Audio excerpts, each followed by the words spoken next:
Hey everyone, thanks for joining us again here at the Marketing Share podcast. I'm Alec. I'm here with my co-host Barb, and our goal is to cover topics that marketing leaders need to know in order to run marketing. So we're super excited today to cover. I think it's going to be a real interesting and real energizing topic because today we're talking about the state of the job market and recruiting in marketing. How more relevant and interesting can this be for folks, especially right now?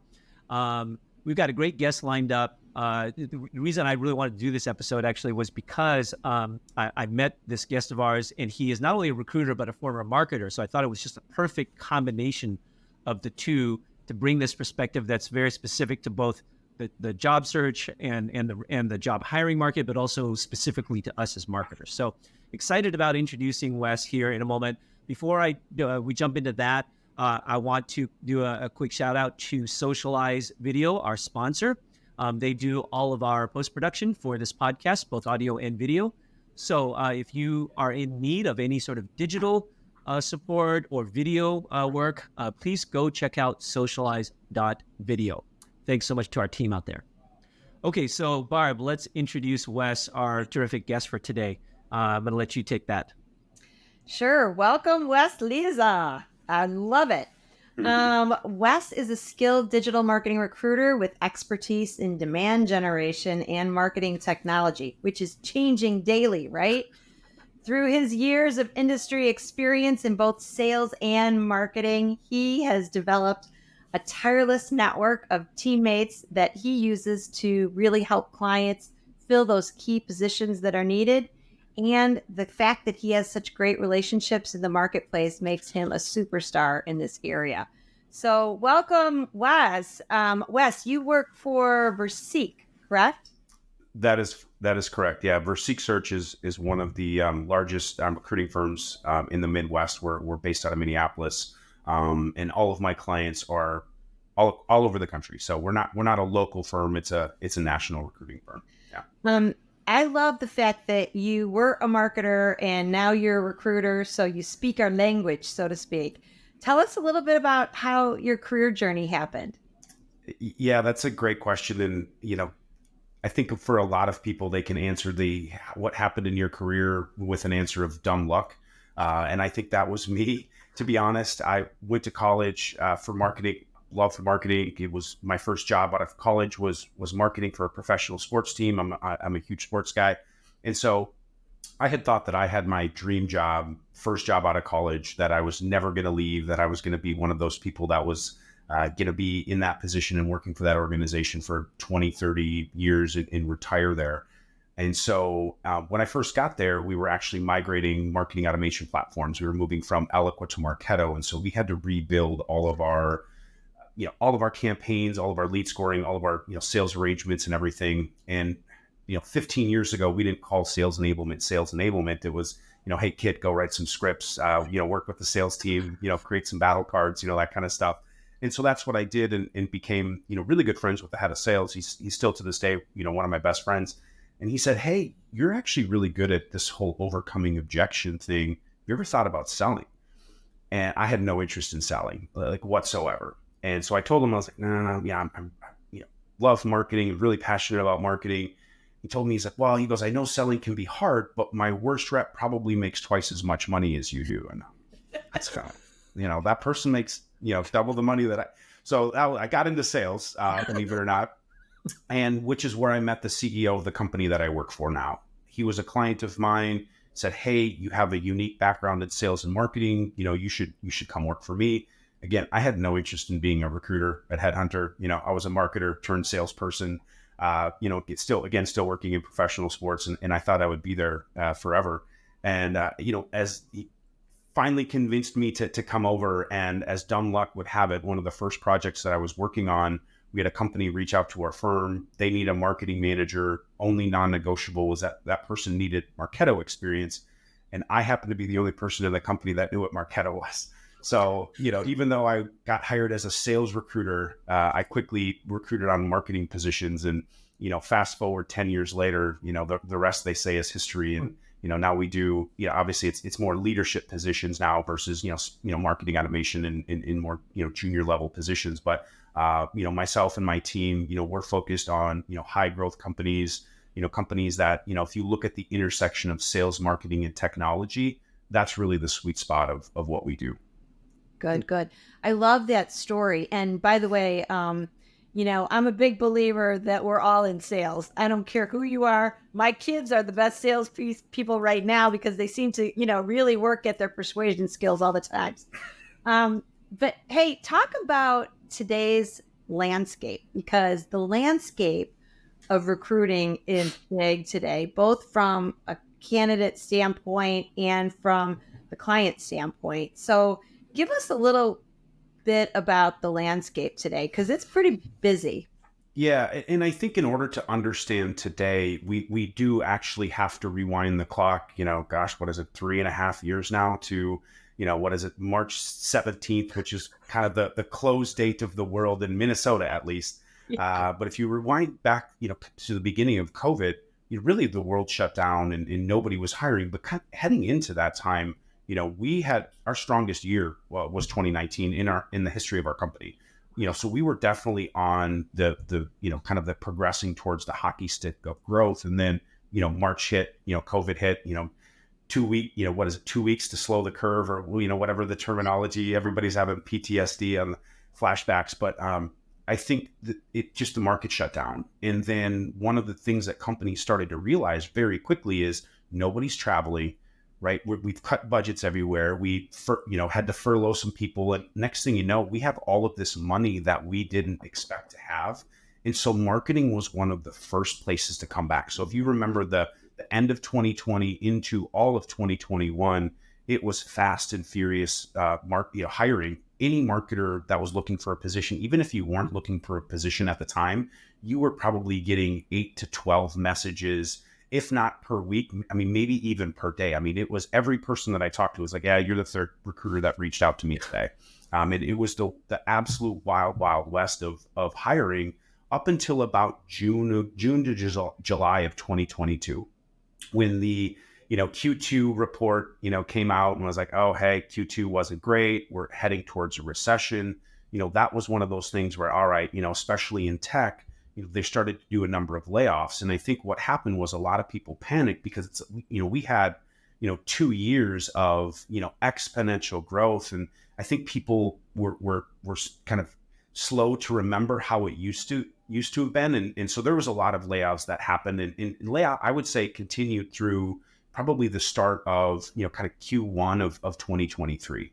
Well, things have started to slow down now from a hiring standpoint. And so, from a layoff standpoint. So that there's not as many layoffs happening, but companies are still looking to hire right now. And I think what companies are doing right now is there's a little bit of a sweet pocket that's happening. So if you rewind the clock to the beginning of this year, say, hey, you come into 2023 with a 13-person marketing team, right? Okay, well, the company's not performing as well. We had a bad Q4. We get to the end of Q1, your 13-person marketing team is down to 8 people, right? Because you had to make some, unfortunate layoffs, right? Well, next thing you know, the 8 people that are remaining, they're really excited to have a position. So they're not looking, for a new opportunity, right? It's like, hey, people are getting laid off left and right. I'm going to put my head down and I'm going to work, right? Well, you can only do that for so long because if you have a 13-person team down to an 8-person team, well, we all know that you're still doing the work of 13 people. So now your team that you have left is working overtime, okay? And so you can only do that for so long. Well, end of Q2 happens, start of Q3 happens. Okay, I'm going to start peeking my head up and I'm going to start looking. 1 or 2 of those people land a new position. Next thing you know, your team of 13 that was down to 8 is now down to 6. And, whoever your marketing leader is going to the rest of the executive leadership team saying, hey, we're losing people. And it's like, why are we losing people in marketing? It's like, we're working them too hard and nobody got a pay raise. And so they're finding other opportunities out there. So right now, leaders are saying, okay, well, we can't go back to a 13-person team, but we can't survive on an 8-person team. So you know what? Let's bump that to 9 or 10. And I feel that's the environment that we're in right now is, teams aren't going to be as big as what they were, but they can't survive being as small as what they have been over the course of the last, 8 to 10 to 12 months. Okay. The whole doing more with less can only get you so far until you start burning people out. And again, I think that's the environment, that we're in right now. So there is a little bit of a sweet pocket or light at the end of the tunnel, so to speak. If you are a marketer that has been looking for a longer period of time, right now is the time that I would recommend to push and really kind of double down versus, get frustrated and, take a step back and maybe wait until the first of the year when the perception of, hey, there's going to be more budgets, more positions open, that kind of stuff. Wes, that's a great overview because I think that helps people really understand kind of what's happened, but then also why we're in this current state right now. Because what you described was definitely my experience. I remember, getting calls, like more calls than I'd ever gotten before. It's like, whoa, like what's the deal? Like I've got headhunters calling me like, twice a week, which was unusual. So that I think helps put into context. Also, I think the stuff that you said then also about how to getting back into the market, that's going to be really good. I want to come back to that later because I think I didn't say this in the beginning, but we really kind of want to cover 3 areas with you, which is one, you started out giving us a little bit of an update on where the market is now. And I think there's still more to maybe just to unpack a little bit there. But then also we want to then cover next, as a marketing leader, if you're hiring, how do you work with recruiters given the current state and what's the best way to approach that? And then lastly, if you are then yourself looking for maybe considering your next position or looking for another opportunity, some of the advice that you have there. So just for our viewers and our listeners, that's kind of the 3-pronged topics for this episode today. Mm-hmm. Yeah, no, that's great. Can you talk a little bit more about now that having that context? So now, what are companies doing right now? What are you seeing with the situation with companies in terms of how they're approaching these job searches? Yeah, there's really 3 things, Alec, that are different now than a year ago. In one, it's the perception of, and I hate calling individuals inventory, but if you have to look at kind of like the macro, like there's more individuals in market looking for new opportunities right now than has been in a very, very long time, right? Yeah. So if you're a hiring manager, you have this perception of, well, there's so many people in market. I can have, the inventory is great. You walk into a car lot. It's like, oh my gosh, there's so many choices here. I can have everything that I want, right? That's what hiring managers are doing right now. They're being very, very picky on the type of skill sets that they're looking for. So if you rewind the clock in 2021, I was having hiring managers that were telling me like, just bring me a warm body. Like if they can spell their name, let's go. Like let's do it, right? Whereas now it's not only do I want somebody that has healthcare marketing experience, but they have to have marketed into urgent care, large urgent care systems, and specifically like the CIO in like large hospital systems and urgent cares. That's a very, very, very specific skill set that is difficult to find. And so again, the perception of, well, there's layoffs and there's a lot more people available right now. They think that they can have the 10 things on their bullet point the 10 bullet points on their list versus, 5, 6, 7 or 8 of those things. So companies are being very selective. So one of the recommendations that I'm giving to individuals looking for new positions right now is to stay as close to like their sweet spot or industry experience, as they can, right? Now, do I think that you need industry experience to be a great marketer? No, I don't. But if you have, 10 individuals that are vying for the same opportunity and you're a hiring manager, you have to use some things in the selection process to be able to differentiate, between these candidates.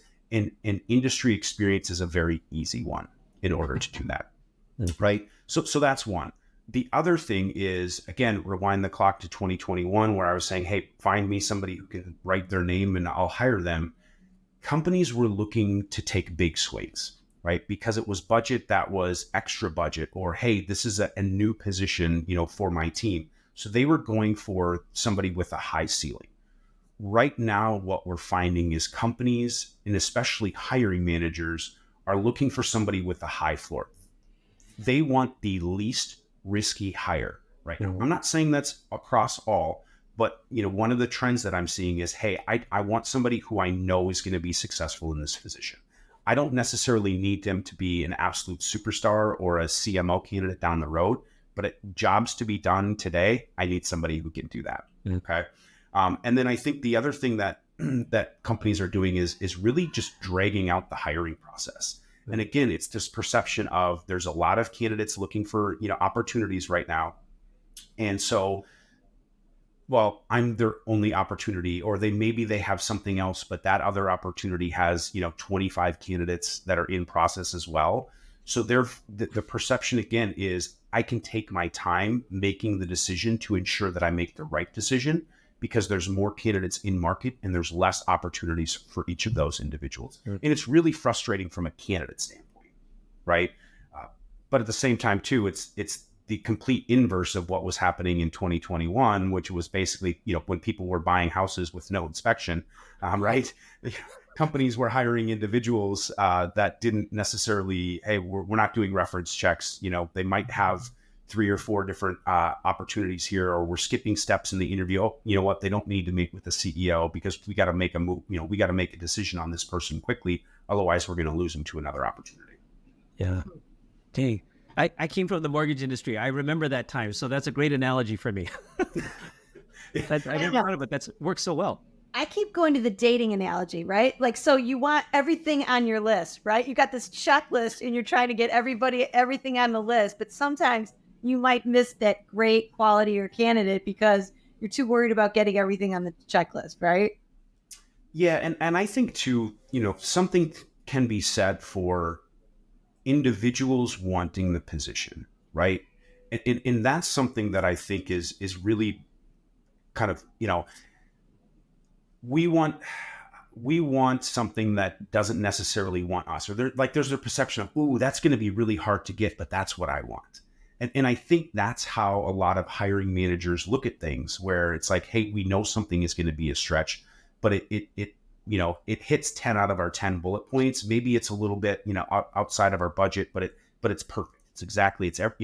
It's the house that your realtor shows you that's, significantly above your budget, but it checks off all of all of the things to where can you stretch to, to trying to buy this house, even though and that's what, hiring managers are trying to do right now, is they want 10 out of 10 bullet points. And that's just really that's just not where we are. It's what I always advise my clients to do is, yes, obviously hire somebody who is, significantly qualified for the position, can absolutely do the job. That's one. But do they want the job? And is this like where they want their career to progress to? Or is this just another stop on their career path that they're going to forget about in 3 years? Something like that. Wes, I couldn't agree with you more. As a hiring manager, I would obviously err on the side of, I want somebody who wants my job, right? And that to me was even more important than hitting every checklist, because, that's going to be their energy. That's going to be their zest for this work. So interesting. Yeah. How about the candidate side? What's happening on the candidate side in the land? Yeah. I think the biggest frustration, again, if you look at the inverse of what was happening in 2021, I would talk to clients and they say, yeah, we had this candidate scheduled for a final interview yesterday at 2:00 and they just didn't show up for it. Right. That's like a true story of things that were happening. Now what's happening in the frustrations are coming from a candidate side, because they're applying to positions and, they don't even get hey, thanks for applying, you're not a fit. Right. Or the black hole is back, I should say. I wrote an article, this was back in 2017, 2018. I reposted it a couple of weeks ago, where it's like, 4 tips to avoid the black hole. And the tips are the same. And I actually had a gentleman comment and say, hey, I'm doing all of those things. What am I doing wrong? It's like, there's no silver bullet is kind of my answer. It's, the black hole is back. There are definitely things that you can do to try to avoid, just, blindly applying to positions and crossing your fingers that you get some sort of message back, right? You can reach out to individuals in the company that you don't know, reach out to the hiring manager directly. if you're applying to large organizations, one piece of advice that I'm giving individuals is don't have your resume as a PDF. These large ATS and human capital management, the large applicant tracking system tools will read a PDF as a picture, and it's not going to scan each individual word. Whereas like a Word doc, it reads every single word and every single bullet point. So it's much more efficient and effective, especially in a larger organization, to submit your resume via Word doc. That's one. So the black hole is back, and so just do anything that you can to try to personalize, each application versus just going in and, hitting the quick apply, 40 different times and hoping that you get a call back. Right. Number two is, I think what's really frustrating, and it goes into why these the interview process is getting extended, is because I feel hiring managers are looking to defer responsibility. It kind of plays into the high floor candidate versus the high ceiling candidate. And so if you're a hiring manager and you're kind of unsure on a candidate, you're not really, it's like, well, let's have so-and-so meet with them and so-and-so meet with them and so-and-so meet with them. And then, next thing you know, the candidate's meeting with, 8, 9 different people. It's like, oh my gosh, this is exhausting. And then if that candidate does get hired and for some reason that candidate doesn't work out, the hiring manager can say, well, it's not all just my fault. Like so-and-so met with them, so-and-so signed off on them. It was a collective decision versus, hey, I made a hire, it didn't work out, I'm the person that should take responsibility. And I think that is something that goes, hey, mishiring happens. It happens. I've done it personally. I think I see your heads nodding. Yep. It's just, it's something that happens, and it's not meant to, hey, let's just kick it under the rug. Let's learn from it. What steps did we skip, or what things, do we trust our gut? Where there's a couple of inklings and we're like, well, I'm not really sure. But it's really taking responsibility, for those hires versus trying to defer the responsibility. And then I think that the other piece of advice, and I kind of mentioned this too from a candidate standpoint, is now really isn't the time to do a career change. I know, especially when layoffs happen, there's this certain level of frustration where, from an individual, it's like, gosh, I've been doing this for 10 years, or I've been doing this for 15 years, and then, you kind of get a little bit burnt out, and I really want to do something different. I'm not saying that that's not a feeling that a lot of people have. I just wouldn't necessarily recommend that right now is the time to really go head first into a total career change, right? Just because companies are more likely to pay you for what you've done versus what you're potentially capable of, right? Yeah. And so I think that's where it's, if you're a marketer and you're looking to get into sales, or a salesperson looking to get into marketing, or if you've, been in, MarTech your entire career and you're looking to get into healthcare, there's just nuances to where it's like, there's going to be other individuals that are applying for those healthcare positions that you're probably just as smart as them.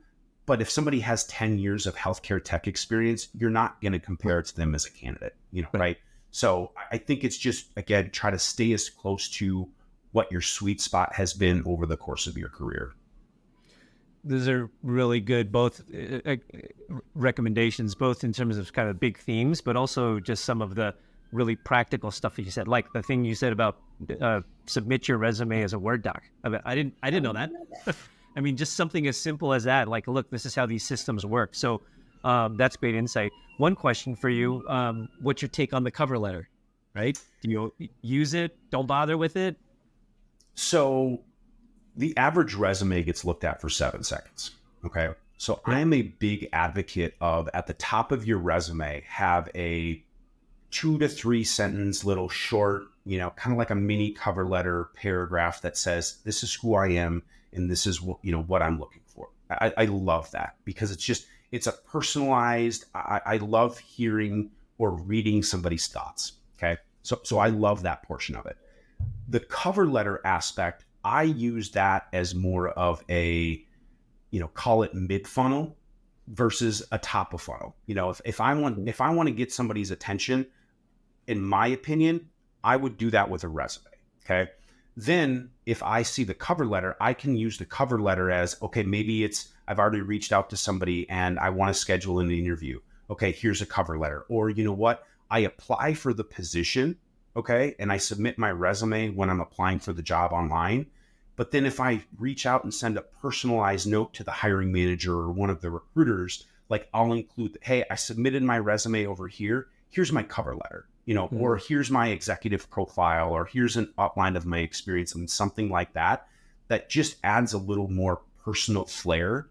But I would recommend keeping the actual process of applying for the position the same and always keep it concise, because most of the times if you have a cover letter on the first page, me as a recruiter, I'm flipping through it to look at the resume first, because it's less word heavy. I'm looking for bullet points, KPIs, metrics, performance, that kind of stuff, that you can outline in the cover letter, but I'm just going for the less wordy version, right? Just because, again, when you're scanning through, especially now, you're scanning, if a position gets 100 applicants a day or 200 applicants in a day, you want to be quick and concise, get to the point as soon as you possibly can.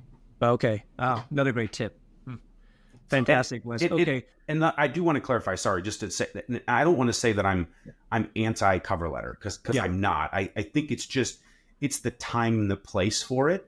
And knowing that it's again, using as more of like a mid funnel, if we're talking marketing terms, like it's a piece of, it's a high value content, but more of a mid funnel high value content versus top of funnel high value content. Yeah. No, makes sense. And I love it. Again, putting it in our context as marketers. So using our marketing speak, love it. And again, now I've never heard anyone explain it quite like that. So I think that's actually really helpful. It's a useful tool to use. This is a way to maybe be more strategic about how and when to use it. So great advice. Great advice. Okay, let's switch, Wes. Now let's talk about hiring more from the standpoint of, okay, I'm a department head. I'm the department leader for marketing. I need to do some hiring. What are some of the things that I should know if I'm going to, in terms of deciding, okay, should I engage with a recruiter? Do I use my HR department?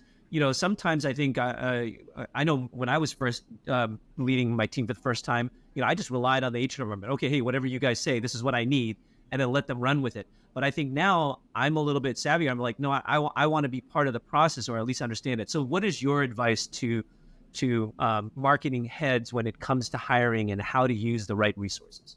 Yeah, I think the biggest thing, right now is just, one, you have to start at the end and work your way back. And what do I mean by that? You have to look at the total budget that you have allocated for, not only your marketing spend, but your internal team as well.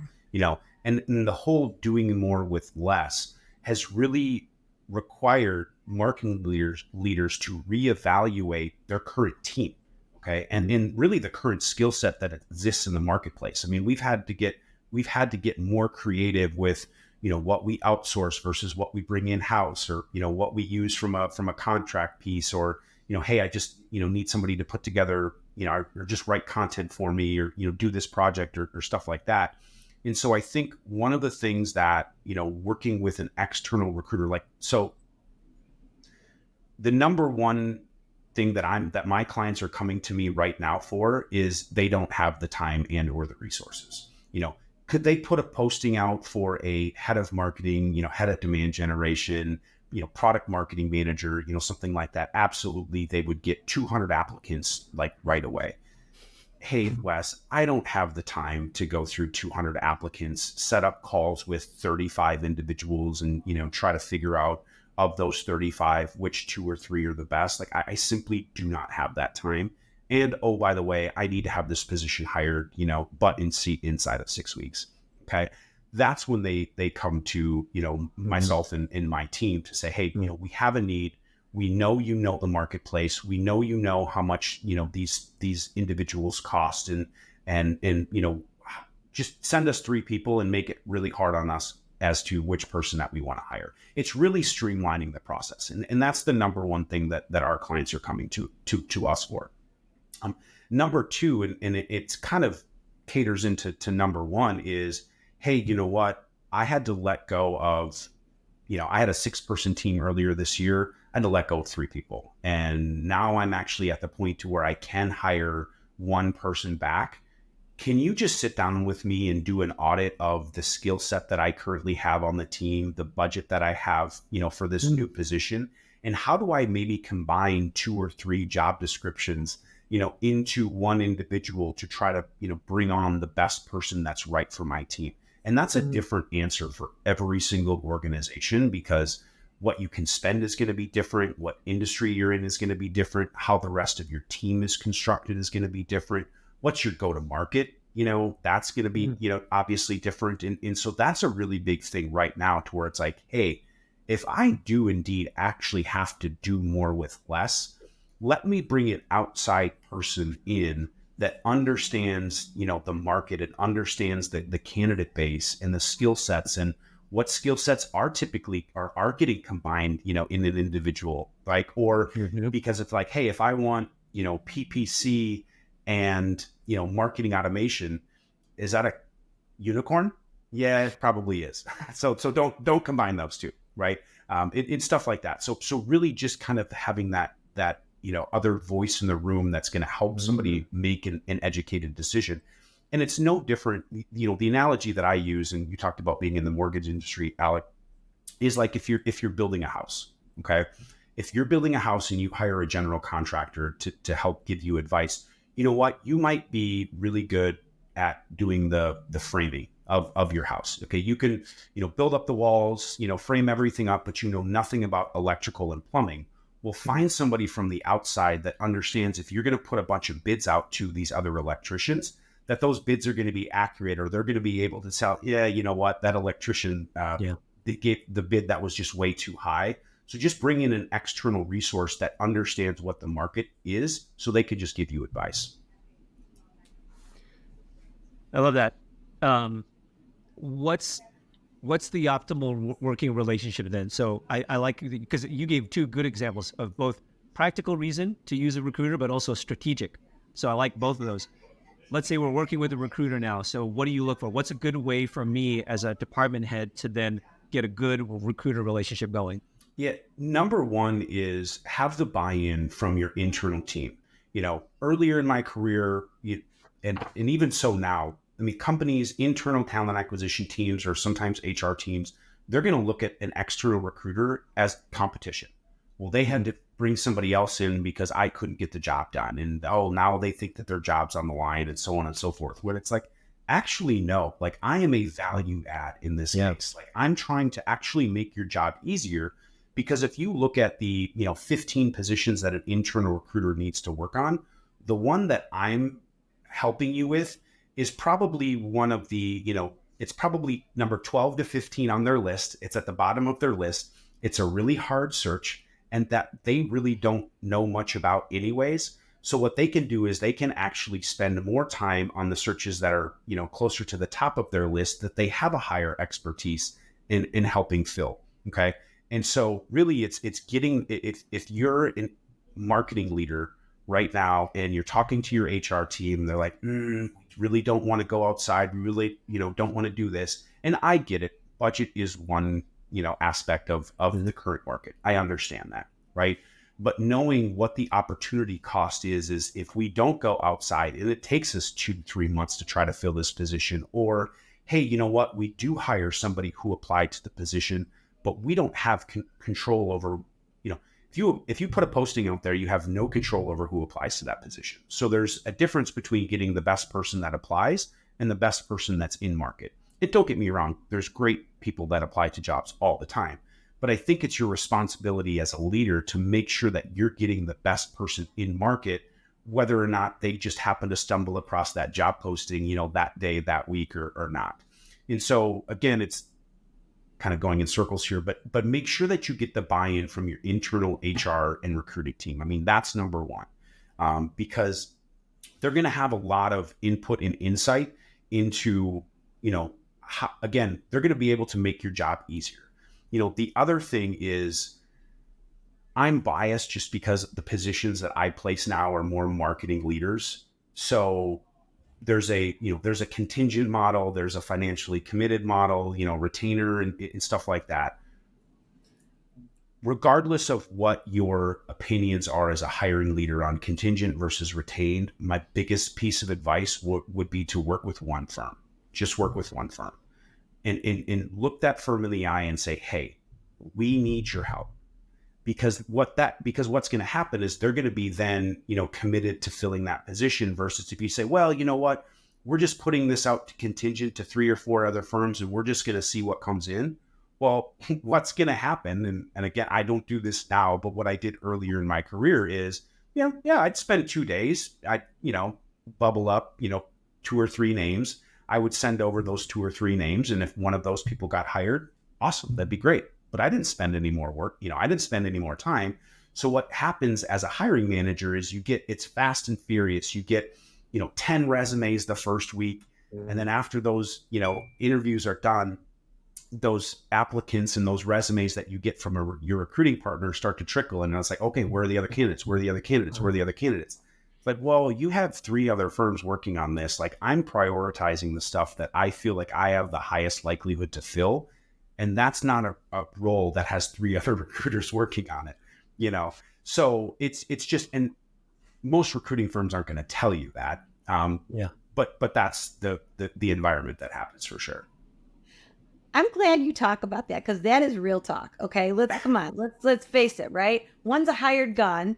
How much are you gonna, how much energy are you gonna expend on that, right? The other one is a partnership and a commitment. And so, infinitely better, right? But everybody starts to think about how much is it going to cost, and I don't want to have to pay until the performance issue, right? But the real fact of the matter is, unless you're a true partnership, you may not be getting the money that you think you are getting back in that ROI. So tread carefully on those contingent, and those hired guns kinds of relationships. Yeah, Barb, that is such a great point, and I would echo. I would say louder for people in the back to say that, because it truly is a partnership. And if you truly do have, most of my clients are people that have been coming to me for 3, 4, 5, 6, 7+ years. the relationships. I don't have billboards or advertise. Recruiting is a referral based business. It's a networking connection and, oh, hey, who do you know, or get connected to this person. And it's a word of mouth business. And so, really developing those trusted partnerships, with my clients is without question the number one thing. There's a saying that we have at our organization, and it's win the relationship, not the deal. Like, I'm not focused on making this placement. Yes, that's obviously what we do. That's a byproduct of what we do. But we want to make sure that the experience that you get as an organization, as a hiring leader, is really, really, really white glove, because then you're going to come back, and it's the experience worthy of a referral. Yeah, no more transaction. It's a process and a relationship. Hey, and the way you described that to me was really you're offering counsel for someone, right? You're actually giving someone counsel. Now, I've been retained by some of clients to be a fractional marketing lead, right? To be that kind of general contractor, if you will, for some of those businesses. Now I'm going to ask you that same question that I get sometimes, because Alec and I both work on startups and scale ups and everything. So for those organizations, what do you recommend? Is it best to hire that marketing manager first, or is it best to hire that fractional, at least CMO, even if you're a startup? And I know it's going to be it depends, but what's the guideline in that space? Because I get the question quite a bit for these companies that are kind of early stage, or maybe even in the 1 to 10 million range, right? Yeah, it truly is. It is an it depends situation. How early stage is the organization? Do they have what is the go-to-market strategy? Is it, primarily, PPC? Is it primarily email? Is it primarily, webinars and events? And is it, run by brokers or, field marketing? And are you selling through the channel? And so there's so many it depends answers. Okay. The number one piece of advice that I give the organization initially. So let's take a step back. As we all can probably, it's safe to assume when an organization is very early stage, either the CEO or the head of sales is running marketing. That's just the most common, scenario. Okay. So those two individuals, they say, well, you know what, just find me somebody who's a doer. I need hands to just execute on my vision, right? Mm-hmm. And that's great and all, but that role also has a shelf life, right? Because then what happens is you need to, okay, this person's a great doer, but now I can't be involved in these conversations or in these meetings. So I need somebody to lead strategy for me and, then, manage this person, so to speak. And so what you end up doing is you hire a doer, maybe a marketing manager for, 90 to 110, something like that, or just a junior person, right? Well, then you level over them with either a senior manager or a director level individual. And you say, hey, this person's a little bit more strategic. Well, then you have to level over that person to bring on your marketing. I mean, as the organization continues to grow. Okay. So one of the biggest piece of advice that I, give my clients is, if you're early stage, work with a growth marketing consultant partner, because oftentimes what you're asking for from a skill set doesn't exist in one person. So you have these growth agencies or consultants that you can bring in that have all of these other relationships that they can bring in. If you're a fractional CMO, you already have 3 to 5 people that you can go to from a content, from an SEO. I mean, you have your Rolodex of resources that you can bring in, versus, hey, we need to hire somebody full time. And I actually get people that will look at me and be like, you're a recruiter that places marketing leaders, and you're basically turning away business and telling companies that they don't need your services. I'm like, I'm not saying they don't need my services. They don't need my services quite yet. I mean, they're too early stage to bring that person on. Okay. And so, because it does me no good. And I guarantee you there are people that are listening here that have heard horror stories about, hey, I was hired into a director of demand generation position as the, first or second marketing hire. And they really wanted me to just focus on building pipeline, and they're what they were looking for from a pipe, they just weren't realistic, and I was set up for failure. I mean, oh my gosh, like that is a tale as old as time, right? And so a lot of these growth agencies will help with that. Okay. Once you are ready to bring on an individual to lead marketing, I'm biased, but I do think that director level is kind of that initial sweet spot. From a demand generation standpoint, and let's not forget about brand. I'm a recruiter that is very adamant that brand and demand go hand in hand. If that phrase isn't coined, I should do that, by the way. But they do go hand in hand, because if you have the greatest demand generation strategy, in the entire world, you're reaching out to a bunch of people that have never heard of you before, right? And vice versa. If you have, a great brand recognition, but no demand, there's a bunch of people that know who you are, but you're not selling to them because, you're not meeting them where they are, either. Okay. So a long-winded answer to a short question, Barb, is yes, it depends on what you're looking for. But if you're a CEO or a marketing leader, I always look for somebody with demand, because generally they're going to have, omni-channel campaign experience. They're going to know SEO. They're going to know PPC. They're going to know, marketing automation. They're going to be a solid core foundation from a marketing, individual that you're going to be looking for, while you can kind of offset that with some junior resources or some contractors, because you're not yet ready for a VP or a CMO. Similar to how I said companies maybe hire too early, one of the biggest mistakes that I see organizations making is they hire too big too quick. They bring on a VP when they only need a director. They bring on a CMO when they only need a director, that kind of stuff. It's a long answer, because in marketing, like, nothing is ever straightforward, right? There's really no easy answer. So I think that's good thoroughness. I mean, and you touch on, I think, the complexity that's involved, the level of thinking that has to go into it. So I appreciate the answer, actually. And we have it recorded here that you own that phrase, because everything that's out there. So, marketing and demand go hand in hand. Yeah, exactly. I love it. It's got everything. It's got rhymes and everything. It's short. Okay, so I want to try to get to this last part, the third part of the interview too. I want to get your thoughts just on, now let's switch to, all right, you're the marketing leader, but maybe you're looking for your next, or you're thinking about, trying to find your next opportunity. What's it like these days? How are marketing leaders getting hired? How do you use LinkedIn? Kind of give us kind of some quick suggestions or tips. What would you tell people? Yeah. I mean, and I'm not going to say anything that's new news, and maybe for the people listening, it's just maybe hearing what I say, it reinforcing what they're already doing. And I think that's the biggest thing, because I mean, sometimes a job search can be very lonely, right? And you look around and it's kind of like, what am I doing wrong? Or what can I be doing differently? Or what's this? And most of the time the answer is you're not doing anything wrong. You shouldn't be doing anything differently. It's staying diligent. But the biggest thing right now is, network referrals are what getting people. If you have somebody inside of the organization that can vouch for you, or if you know somebody who knows somebody who knows somebody that can vouch for you, that is without question one of the things that is differentiating individuals in getting a position. It's what if I talk to somebody who just landed a position, it's like, oh yeah, well, yeah, I applied, but I knew so and so and so and so that worked there. Or these people that I worked together, worked with at, this other company, they went over to this new company and they're looking to hire this position. So that's how I got my foot in the door there. I mean, that is without question the number one thing that is getting people hired right now.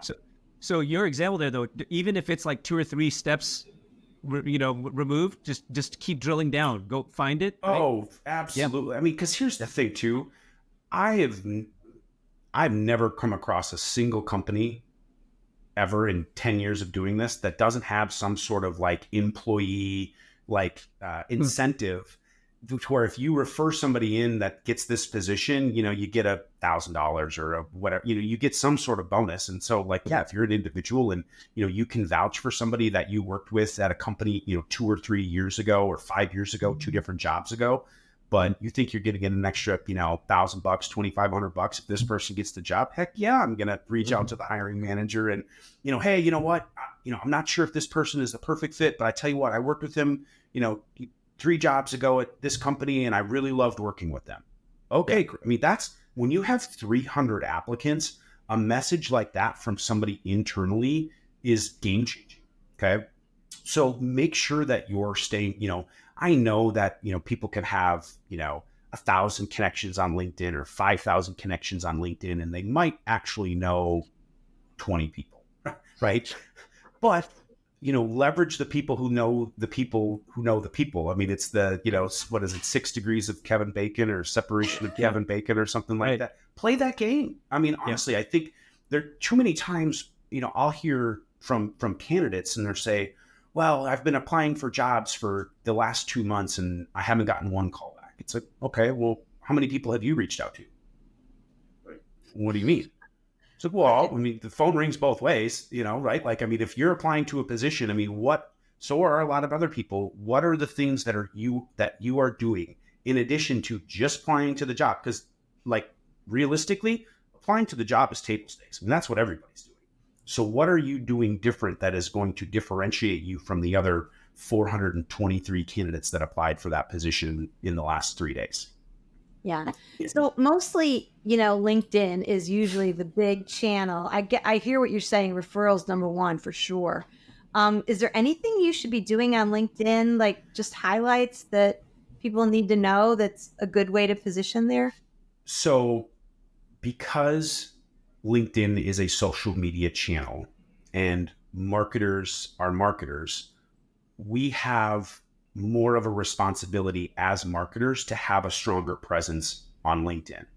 And I know it's unfair, but we should. If a marketer tells me how great of a marketer that they are and they send me their resume and there's like spelling errors in it, I'm like, Or if somebody tells me how great of a marketer that they are and their LinkedIn page isn't really up to date and they have 7 connections or something like that. I mean, it's not to say that LinkedIn isn't the absolute what you need to be using, as a decision maker in a hiring process. That's not what I'm saying, but use it to reinforce some biases that you already have.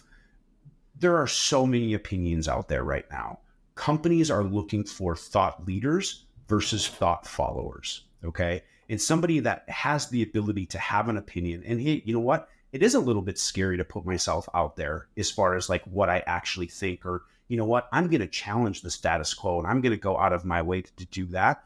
That is sometimes hard to do, but that's what companies are looking for. Because again, it's everybody else is following the same thought process. We want somebody that's looking at things a little bit differently. And so, yeah, Barb, I think it's a great call out that, marketers, it's unfair because if you're an engineer or if you're, in finance or something like that, having an up-to-date and comprehensive LinkedIn profile isn't as important as being a marketer. Good call. Wes, a couple other things I want to get your take on. What about just things like right now, remote versus, on-site? The remote, obviously, because of the COVID, has become a lot more prevalent, but you always hear about the shift back towards on-site now. What are you seeing there? Yeah, that's a great question. So I'll say this in with everything. I'll say this as a caveat. Take what I say with a grain of salt. It's one data point, right? In where I say is what I'm talking about is I'm biased in that a lot of the organizations that I work with historically are, B2B SaaS companies, high growth B2B SaaS companies. And I've been working with companies on a national level, like fully remote, since way prior to COVID. Okay. So yes, the tendency in the SaaS environment is we don't care where somebody lives. We can hire everybody, Teams, Zoom, all that kind of stuff. That plays fine. That said, we are finding that more and more companies now are trying to either completely localize, meaning like they want people to come into the office, 2 days a week, maybe 3 days a week. That's a pretty typical one, 2, maybe 3 days a week. Okay.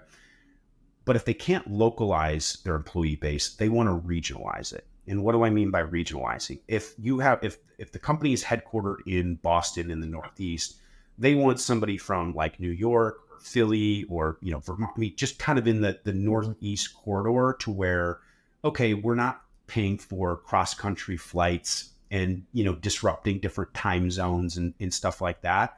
They want to at least regionalize their employee base to say, okay, we're not going to go full national. We're just going to kind of and that increases the candidate pool for the tough to fill positions. Okay. Mm-hmm.